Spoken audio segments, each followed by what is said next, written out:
mfalme wa Yuda alikuwa jasiri kwa utawala wake kwa watu wa Yuda, lakini alipokuwa na nguvu moyo wake ulianza kutukuka, akafanya maovu tena akamwasi Bwana. Kwani aliingia hekaluni mwa Bwana ili afukize uvumba. Uzia mfalme wa Yuda alikuwa jasiri kwa utawala wake kwa watu wa Yuda, lakini alipokuwa na nguvu moyo wake ulianza kutukuka, akafanya maovu tena akamwasi Bwana. Kwani aliingia hekaluni mwa Bwana ili afukize uvumba. Si haki yako Uzia kumfukuzia Bwana wako uvumba, ila ni haki ya makuhani wana wa Haruni waliofanywa wakfu kutoka katika patakatifu. Kwa kuwa sasa umemkosea Bwana, wala haitakuwa kwa heshima, akaghadhibika.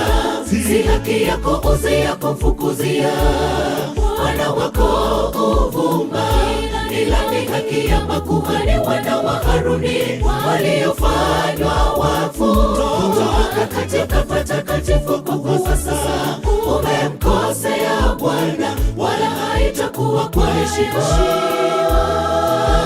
akaghadhibika.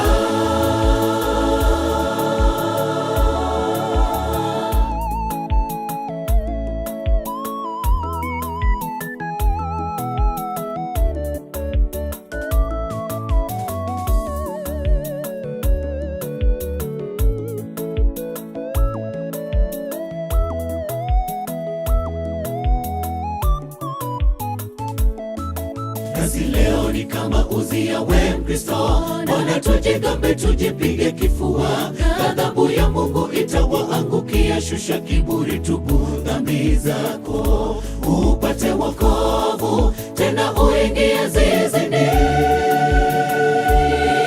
Fanya hima ndugu yangu na usikose rojorojo za mbinguni. Nasi leo ni kama Uzia, we Mkristo, mbona tujigambe tujipige kifua? Ghadhabu ya Mungu itawaangukia. Shusha kiburi, tubu dhambi zako upate wokovu, tena uingie zizini. Fanya hima ndugu yangu na usikose rojorojo za mbinguni. Si haki yako Uzia kumfukuzia Bwana wako uvumba, ila ni haki ya makuhani wana wa Haruni waliofanywa wakfu kutoka katika patakatifu. Kwa kuwa sasa umemkosea Bwana, wala haitakuwa kwa heshima, akaghadhibika. Si haki yako Uzia kumfukuzia Bwana wako uvumba, ila ni haki ya makuhani wana wa Haruni waliofanywa wakfu kutoka katika patakatifu. Kwa kuwa sasa umemkosea Bwana, wala haitakuwa kwa heshima, akaghadhibika. Si haki yako Uzia kumfukuzia Bwana wako uvumba, ila ni haki ya makuhani wana wa Haruni waliofanywa wakfu kutoka katika patakatifu. Kwa kuwa sasa umemkosea Bwana, wala haitakuwa kwa heshima, akaghadhibika.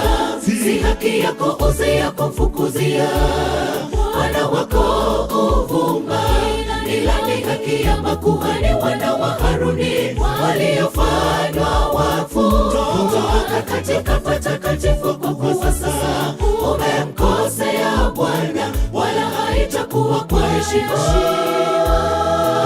akaghadhibika.